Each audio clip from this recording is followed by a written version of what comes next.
हे पार्थ, तुम कर्म कर सकते हो, कर्म करने का संकल्प कर सकते हो, परंतु इसका फल पाना तुम्हारे हाथों में नहीं है। हे मधुसूदन, मैं जिस काम का संकल्प करूंगा वो काम तो मैं करूंगा ही।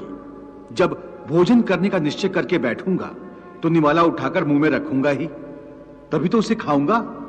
यदि वो खाने का निवाला तुम्हारे प्रारब्ध में नहीं है तो उसे तुम मुंह तक तो ले जाओगे, परंतु उस ग्रास का एक दाना भी अपने मुंह में नहीं रख सकोगे।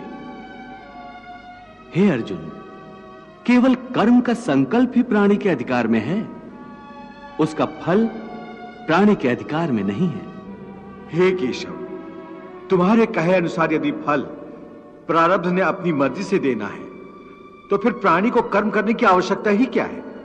कर्म करने की आवश्यकता क्या है, यह जानने से पहले यह तो जान लो कि प्रारब्ध क्या है, प्रारब्ध कैसे बनती है।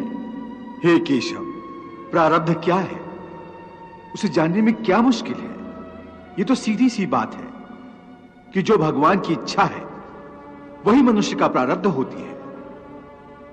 नहीं अर्जुन, नहीं, यह धारणा सत्य नहीं है।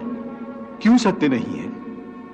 क्योंकि मैं किसी के प्रारब्ध नहीं बनाता, ना मैं किसी प्राणी के कर्म अथवा कर्म फल के हिसाब में दखल देता हूं, इसलिए प्राणी की प्रारब्ध बनाने में मेरा कोई हाथ नहीं होता। फिर कौन बनाता है प्राणियों का प्रारब्ध?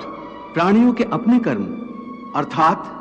अर्थात ये कि प्राणी जैसे कर्म करेगा उसका वैसा ही फल पाएगा। अच्छे कर्म करेगा तो अच्छा फल मिलेगा और बुरे कर्म करेगा तो बुरा फल पाएगा।